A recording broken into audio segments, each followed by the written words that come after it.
ठरलं तर मग ही मालिका प्रेक्षकांनो असल्या भारी मनोरंजक वळणावर येऊन आता थांबलेली आहे ना, की आजवर प्रेक्षक ज्या सगळ्यात मोठ्या क्षणाची वाट पाहत होते तो क्षण, तो दिवस अखेरीस सायलीच्या आयुष्यात उगवलेला आहे.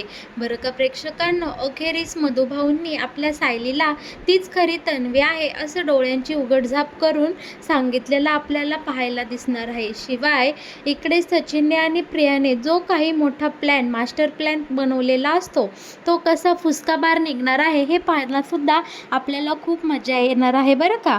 आणि हे सगळं कसं घडणार आहे हे पाहण्यासाठी तुम्ही हा व्हिडिओ शेवटपर्यंत बघा, म्हणजे तुम्हाला सगळं काही आपोआप लक्षात येईल बरं का प्रेक्षकांनो. सायली मधुभाऊंसोबत बोलत असते आणि मधुभाऊंसोबत तिचं मनातल्या काही गोष्टी व्यक्त करत असते. बोलत असते, मधुभाऊ, मला ज्या मुलीचे भास होतात, जी मला सारखी स्वप्नात दिसते किंवा तिचा आवाज मला ऐकू येतो, तो कोणाचा आहे मधुभाऊ? तो आवाज तन्वीचा आहे का?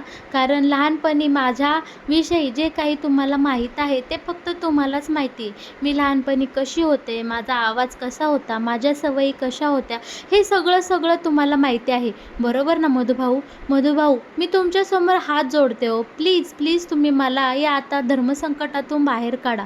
मला या गोष्टीचा खूप त्रास होत आहे. सारखा त्या मुलीचा आवाज येतो, सारखं मला भास होत्यात, पण ती मुलगी नक्की आहे कोण हे मला अजूनही कळत नाही. मधुभाऊ, तुम्ही मला प्रत्येक प्रश्नांची उत्तरं देताना, डोळ्यांची उघडझाक करताना अशी डोळ्यांची उघडझाक करून द्या ना हो मधुभाऊ, मला उत्तर, माझ्या प्रश्नाची उत्तरं द्या ना मधुभाऊ. कोण आहे ती मुलगी? खरं सांगा मधुभाऊ. रविराज काका आणि प्रतिमा आत्याची मुलगी, हरवलेली मुलगी तन्वी म्हणजे मीच आहे ना? मीच खरी तन्वी आहे ना? मला आता या गोष्टीचा खूप मोठा त्रास होत आहे. सारखे जुळणारे योगायोग, प्रतिमा आत्याच्या आणि माझ्या सवयी, रविराज काकांविषयी मला वाटणारी माया, पूर्ण आजीच्या सवयी, सगळं कसं मला माहिती? तन्वीचे आणि माझे गुण एवढे कसे काय जुळतात? एवढे योगायोग कसे जुळून येतात मधुभाऊ? यामागं नक्कीच काहीतरी तथ्य आहे आणि खूप मोठं सत्य आहे, हो ना? खरं सांगा मधुभाऊ, मीच खरी तन्वी आहे ना? तुम्हाला हे सत्य माहीत आहे ना मधुभाऊ? अहो बोला हो मधुभाऊ, तुम्ही काहीतरी बोला. इकडे सायली खूप पोटतिडकीने मधुभाऊंना विनंती करत असते, पण मधुभाऊंपर्यंत सायलीचं बोलणं काही पोचत नसतं. अखेर सायली खूप चिडते, वैतागते आणि मधुभाऊंना बोलते, मधुभाऊ जाऊ दे, तुम्हाला माझ्या प्रश्नाचं उत्तर द्यायचं नसेल ना, ठीक आहे, नका देऊ, असंच मला खितपत ठेवा. मला खूप त्रास होत आहे. तुमच्या या साऊला गरोदरपणामध्ये एवढा त्रास देऊन तुम्हाला चांगलं वाटतंय का? तुम्हाला नाही माझ्या प्रश्नाचं उत्तर द्यायचं? ठीक आहे, चालले मी. अशीच मी कुजत राहते आणि हे भास, होणारे आवाज, सगळं काही मी मनातल्या मनात सहन करते. आणि सायली आता तिथून रागाने निघून जाणार, तोच इकडे मधुभाऊंचा तांब्या पाडून सायलीला थांबवून घेतात आणि सायली धावत पळत मधुभाऊंकडे येते आणि मधुभाऊंना बोलते, मधुभाऊ, तुम्हाला वाटतंय ना मी इथून जाऊ नये? म्हणजे याचा अर्थ तुम्ही मला माझ्या प्रश्नाचं उत्तर देताय ना? आता मधुभाऊ हात हलवत असतात. आता सायली हळूच मधुभाऊंपाशी जाते आणि मधुभाऊंना विचारते, मधुभाऊ, रविराज काका आणि प्रतिमा आत्याची लहानपणी हरवलेली मुलगी तन्वी म्हणजे मीच आहे ना? मीच खरी तन्वी आहे ना? तेव्हा मधुभाऊंच्या हृदयापर्यंत आता सायलीचं सगळं बोलणं पोचलेलं असतं आणि मधुभाऊ सायलीला डोळ्यांची उघडझाप करून तिच्या प्रश्नाचं खरं उत्तर देतात आणि सांगतात, हो साऊ बाळा, तूच खरी तन्वी आहेस. लहानपणीची तन्वी तूच आहे. रविराज आणि प्रतिमाताईंची मुलगी तूच आहे. इकडे आता सायलीचा आनंद मात्र गगनात मावेनासा झाला असतो आणि सायलीला एवढं मोठं सत्य कळल्यानंतर एकदमच असं शॉक बसलेला असतो. ती एकदम सुन्न झालेली असते आणि मधुभाऊंकडे एकदम आश्चर्याने, एकदम अशी थक्क होऊन पाहतच असते. कडे अर्जुन एका क्लायंट मीटिंगसोबत व्यस्त असतो.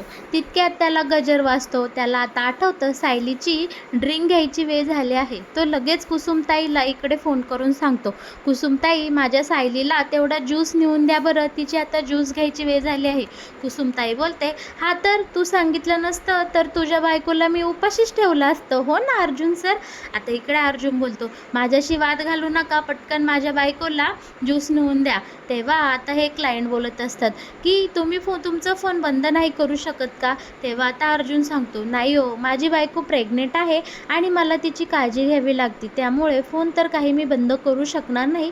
पण माझा फोन मात्र इकडे मी आता सायलेंटला ठेवतो आणि कुसुमताई ही अर्जुनचं बोलणं ऐकते आणि फोन खाली ठेवल्यानंतर लगोलग सायलीपाशी जाते आणि सायलीला बोलते, हे घे, तुझ्या चिडक्या बिब्याने तुला ज्यूस प्यायला सांगितलं आहे. पण सायलीचं मात्र कुसुमताईच्या बोलण्याकडे अजिबात लक्ष नसतं. सायली एवढ्या मोठं सत्य कळल्यामुळे एकदम शॉकमध्ये गेलेली असते आणि ती लगोलग म्हणते, मला ह्यांच्यासोबत बोललं पाहिजे. कुसुमताई बोलते, अगं बाळा काय झालंय? ती कुसुमताईचा एक शब्दही ऐकून घेत नाही आणि लगेच ह्यांना म्हणजे अर्जुनला कॉल करते. पण अर्जुनचा फोन मात्र इकडे आता सायलेंटवर असतो. सायली कुसुमताईला बोलते, कुसुमताई मला ह्यांना भेटायला जायचे, मला लगोलग तिकडं जायचे. कुसुमताई बोलते, अगं सायली कुठं निघाली, थांब तरी. तेव्हा आता इकडे सायली कुसुमताईला बोलते, कुसुमताई तू मला अजिबात अडवू नको, तुला माझी शपथ आहे. आणि सायली तिथून तडक वेगाने एकदम अशी वेगाने चालत निघाली असते. तिला हेही भान राहिलेलं नसतं की ती गरोदर आहे आणि सायली इकडे तडक वेगाने चालतच राहिलेली असते. सायली आपली खूप भारावून गेलेली असते. ती काय वागत आहे, काय करत आहे याचा अजिबात भान सायलीला राहिलेलं नसतं. कुसुमताई सायलीला थांबवण्याचा खूप प्रयत्न करते, पण अखेरीस सायली तिथून निघून जाते. आणि मग कुसुमताई इकडे अर्जुनला फोनवर फोन करते, सायलीही अर्जुनला फोनवर फोन करते, पण अर्जुन मात्र मीटिंगमध्ये व्यस्त असतो. अखेरीस अर्जुनची जेव्हा मीटिंग संपते तेव्हा अर्जुन सगळ्यांना कॉल बॅक करतो. सायलीचा फोन तर स्विच ऑफ लागतो, पण कुसुमताईला फोन करून विचारतो, काय झालं, तुम्ही कशाला मला एवढे फोन करतात? तेव्हा घडला सगळा प्रकार इकडे कुसुमताई अर्जुनला सांगते, अहो सायली कुठं तरी निघून गेली आहे, तिने मला तिची शपथ घातली आणि बोलली मला अडवू नकोस, आणि एकदमच इथून ती धावत पळत निघून गेली आणि ती खूप मला अशी घाबरलेली दिसली आहे बरं का.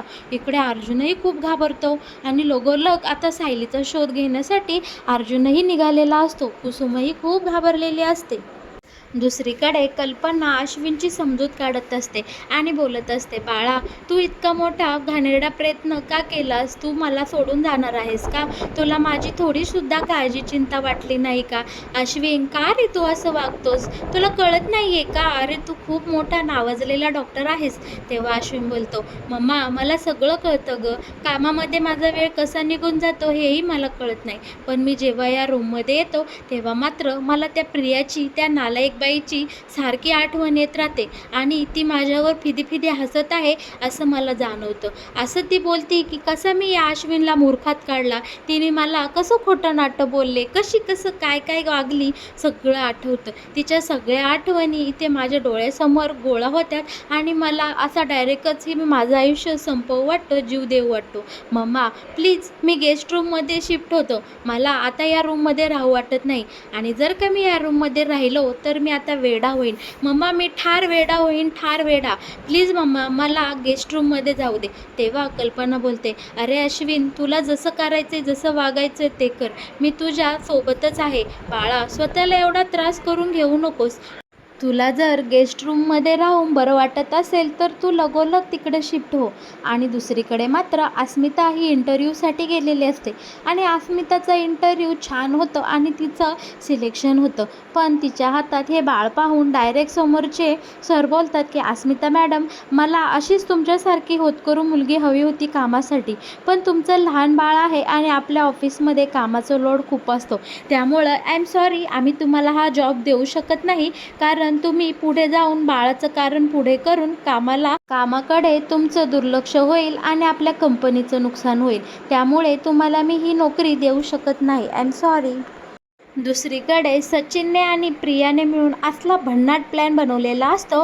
प्रिया गरोदर आहे हे सत्य छानपैकी इकडे सुभेदारांच्या घरात मध्ये जाऊन सांगायचं आणि सचिनने ठरवलेलं असतं की हे जे काही माझ्या हाती प्रिया गरोदर असल्याचे रिपोर्ट लागले आहेत ते मी थेट अस्मितासमोर जाऊन दाखवणार आणि अस्मिताच्या पोटामध्ये ही गोष्ट अजिबात राहणार नाही आणि ती लगोलग सगळ्या सुभेदार कुटुंबियांना जाऊन ही गोष्ट सांगेल की अश्विनच्या बाळाची प्रिया आई होणार आहे. बरं का प्रेक्षकांनो, पण इकडे सगळं काही उलटच घडतं. सचिनचा प्लॅन अख्खा फुसकाबार निघालेला असतो. सचिन अस्मिताजवळ जातो खरा अस्मिताला हे रिपोर्ट द्यायला, पण अस्मिता सचिनच्या तोंडातच एक लगावून देते आणि बोलते, तुझ्यासारख्या नालायक माणसावर आता माझा काडी मात्रही विश्वास नाही. ती प्रिया तर नालायक नीच मुलगी आहेच, पण तू तर त्या प्रियाच्या वरचा निघालास रे. तू तर सगळ्यात खालची पातळी गाठली आहेस. तुझ्यासारख्याचं थोबाड पाहण्याची सुद्धा माझी इच्छा नाही आहे. आणि हो, माझ्या घरात येण्याचा आणि हे असले फालतू धंदे करण्याचा अजिबात प्रयत्न करू नको. माझ्या घरात शिरून माझ्या घरच्यांना भडकवणं किंवा प्रिया आणि तू जो काही प्लॅन केला आहे तो सक्सेस होईल आणि प्रिया पुन्हा आमच्या सुभेदारांच्या घरात येईल असं कदापिही घडणार नाही. त्यामुळे सचिन, तू जे काही थेरा आणि चाळं करत आहे ना ते आत्ताच्या आत्ता इथे थांबव. आणि इकडे आपली अस्मिता सचिनच्या हातातले ते रिपोर्ट घेते आणि सचिनच्या तोंडावर ते रिपोर्ट टाराटारा फाडते आणि त्याचे सगळे केलेले तुकडे सचिनच्या तोंडावर असे फेकून मारते. आणि हा घडला सगळा प्रकार ती घरी आल्या आल्या तिच्या दोन्ही भावांना, अश्विनला आणि अर्जुनला सगळं काही त्यांच्या कानावर घालते. बरं का, आता अशा प्रकारे सचिनचा तर प्लॅन इकडे फ्लॉप झालेला असतो. पण आपली सायली मात्र तिकडे तिला एवढं मोठं रहस्य कळलेलं आहे, तीच तन्वी आहे या विचारामध्ये एकदम भारावून गेलेले असते. आणि ती घाईघाई अशी एक रिक्षा करते आणि रिक्षात बसते. आणि तिला खूप त्रास होत असतो बरं का प्रेक्षकांनो. तिला चक्कर येत असते, तिला तहान लागलेली असते, पण तिला प्रतिमाला भेटायचं असतं. तिच्या ओढीने ती लगोलग तिकडं किल्लेदारांच्या घरी निघते आणि किल्लेदारांच्या डायरेक्ट थेट तिथं बंगल्याशी येऊन पोचते. आता ते घर पाहून सायलीला एकदमच आपुलकी वाटलेली असते. आता ती बोलते, हे माझं घर आहे, हे माझं स्वतःचं घर आहे. आणि सायलीला आता प्रतिमासोबत घालवलेले एक एक क्षण आठवू लागलेले असतात. प्रतिमाने तिच्या केसांना केलेली मालिश, तिच्यासोबत वागलेले प्रेमाचे क्षण, तिला आठवत असलेले सगळे भास, सगळं काही आता सायलीच्या डोळ्यापुढे एक एक करून येत असतं बरं का. शिवाय मधुभाऊंनी आणि सायलीने कसे आश्रमात दिवस घालवले असं सगळं काही आता सायलीच्या ओझरतं डोळ्यासमोर येत असतं. शिवाय मधुभाऊंनी कसे डोळ्यांची उघडझाप करून तीच खरी तन्वी असल्याचं रहस्य सांगितलं आहे, हे सगळं आता सायलीला आठवत असतं. सायली आता किल्लेदारांच्या घरी येते. तोवर तिकडे अर्जुनने प्रतिमाला फोन केलेला असतो की प्रतिमा आत्या, सायली तुझ्याकडे आली आहे का गं? पहिली तर प्रतिमा नाही बोलते, पण लगेच तिला दारामध्ये सायली दिसते आणि ती लगोलग अर्जुनला सांगते, हो बाळा, आली आहे सायली, इथेच आली आहे माझ्याकडे.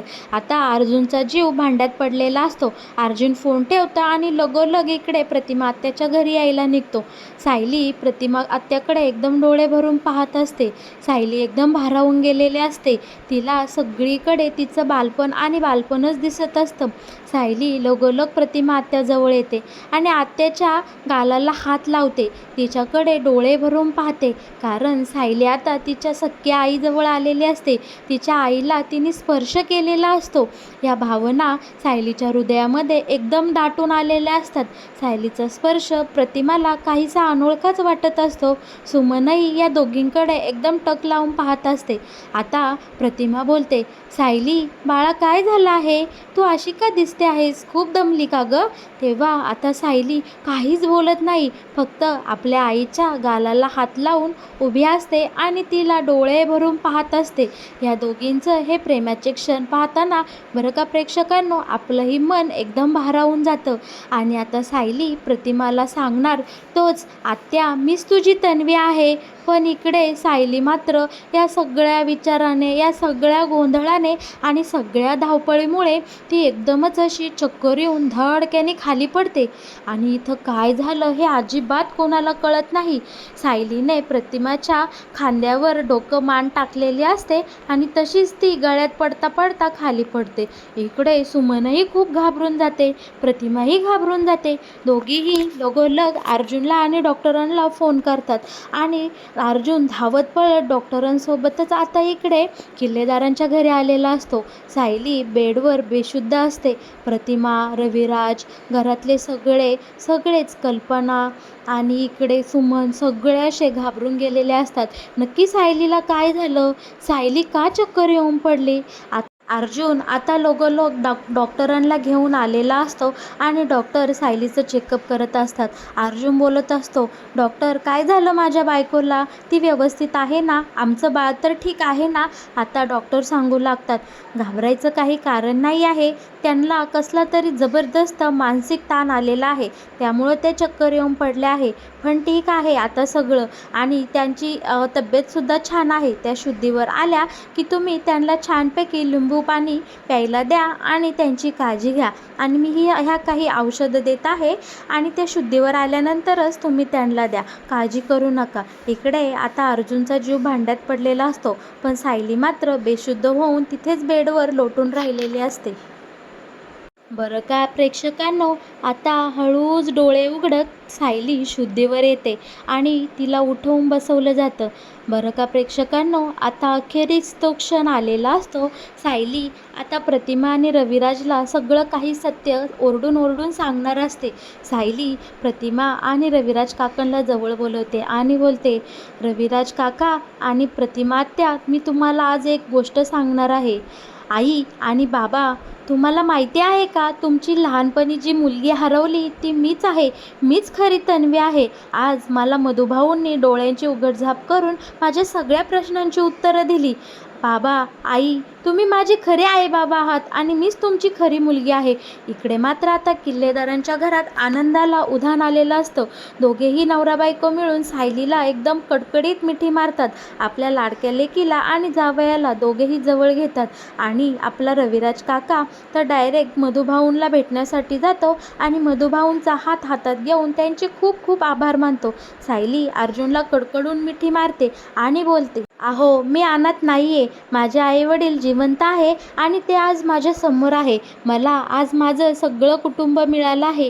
अहो आज मला जगातलं सगळ्यात मोठं सुख मिळालं आहे. आज माझी फॅमिली कंप्लीट झाली आहे. इकडे अर्जुनलाही सायलीविषयी खूप आनंद वाटत असतो. तर मग प्रेक्षकांनो, तुम्हाला कसा वाटला? ठरलं तर मग या मालिकेत येणारा हा नवीन ट्विस्ट आणि हो, मालिकेत येणारं हे नवीन वळण तुम्हाला पाहायला आवडेल का? याविषयी तुमचं काय मत आहे हे मला कमेंट बॉक्समध्ये नक्की कळवा. आणि हो, ठरलं तर मग या मालिकेत येणारे असेच नवनवीन ट्विस्ट पाहण्यासाठी तुम्ही आपल्या या चॅनलला नक्की सबस्क्राईब करा आणि आपल्या व्हिडिओला लाईक केल्याशिवाय अजिबात पुढे जाऊ नका.